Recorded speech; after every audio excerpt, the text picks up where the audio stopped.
आप देख रहे हैं पब्लिक समाचार, पब्लिक के हक में। अस्सलाम वालेकुम।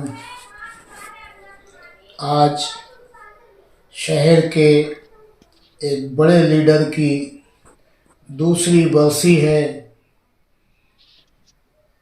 मरहूम शेख रशीद साहब,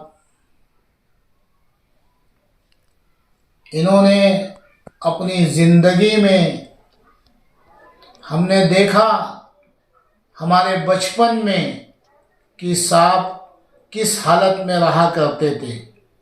ना उनके पास साइकिल थी, ना कुछ था, ना कुछ था, लेकिन एक जुनून था कि ज़िंदगी में कुछ करना है, कुछ बनना है। और उस जुनून के साथ वो हमेशा आगे बढ़ते रहे। मैं रिजवान बैटरी वाला मरहूम शेख रशीद साहब को सलाम करता हूँ। एक मर्द और मुजाहिद आदमी था, कौम का लीडर था।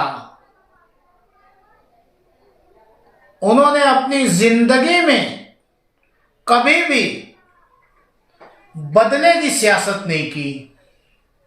एक बेहतरीन लीडर थे शेख रशीद साहब। लीडर के साथ साथ एक भाईगिरी भी करने वाले थे, लेकिन अपनी ताकत का गलत इस्तेमाल कभी नहीं किया उन्होंने। हम आवाम का काम करने वाले को ऐसे लीडरों से सीखना चाहिए कि उन्होंने उनकी जिंदगी में क्या किया और हम शहर के लिए और कौम के लिए क्या कर रहे हैं। हम अल्लाह से दुआ करते हैं कि मरहूम शेख रशीद साहब, अल्लाह इनकी करवट करवट मग़फ़िरत करे, अल्लाह इन्हें जन्नत में आला मकाम अता फरमाए, अल्लाह उनके तमाम गुनाहों को माफ़ फरमाए। कुछ तो उन्होंने अच्छा किया होगा, अल्लाह उसके सदक़े में उनकी मग़फ़िरत फरमाए। हम लीडरों को सीखना चाहिए माजी में हमारे लीडरों से कि उन्होंने अपनी ज़िंदगी में क्या किया, उस तरीके से हमें करना चाहिए, उनके नक्श कदम पे चलना चाहिए। कोई साथी मरहूम निहाल अहमद साहब का हवाला देता है कि उनके जैसा लीडर पैदा नहीं हुआ। कोई कहता है शेख रशीद साहब जैसा लीडर पैदा नहीं हुआ। कोई कहता है हारून अंसारी शब्बीर सेठ जैसा लीडर पैदा नहीं हुआ। बाबा सियासत हारून अंसारी जैसा कोई पैदा नहीं हुआ। सबको बनना पड़ता है। उन्होंने भी अपनी जिंदगी में कुछ सीखा, कुछ सोचा, कुछ समझा, आवाम के लिए फैसले लिए।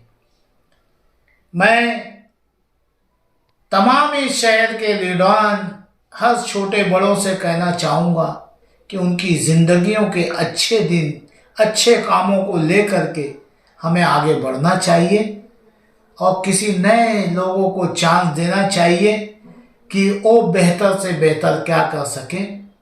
हम आज के दिन मैक्स स्टेप फाउंडेशन की जानिब से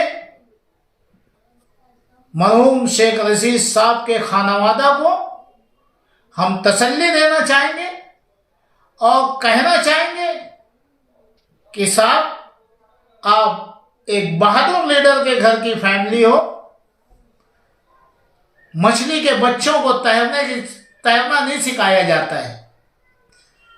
मैं यही कहूँगा कि जो मरहूम शेख रशीद साहब ने किया, कभी बदले की सियासत नहीं की। हम सभी लीडरों को जितने हैं, आपस में हमारे इख्तिलाफ हो सकते, हमारे नज़रियात अलग हो सकते, लेकिन सियासत को सियासत की तरीके से हम इस्तेमाल करें तो ऐसा मुझे लगता है कि हमारे मरहूमों को भी लगेगा कि यार हमारी कुर्बानी रायगा नहीं गई। हम उनके लिए दुआ गो है कि अल्लाह उनकी मग़फ़िरत करे। जय हिंद, जय महाराष्ट्र, अस्सलाम वालेकुम।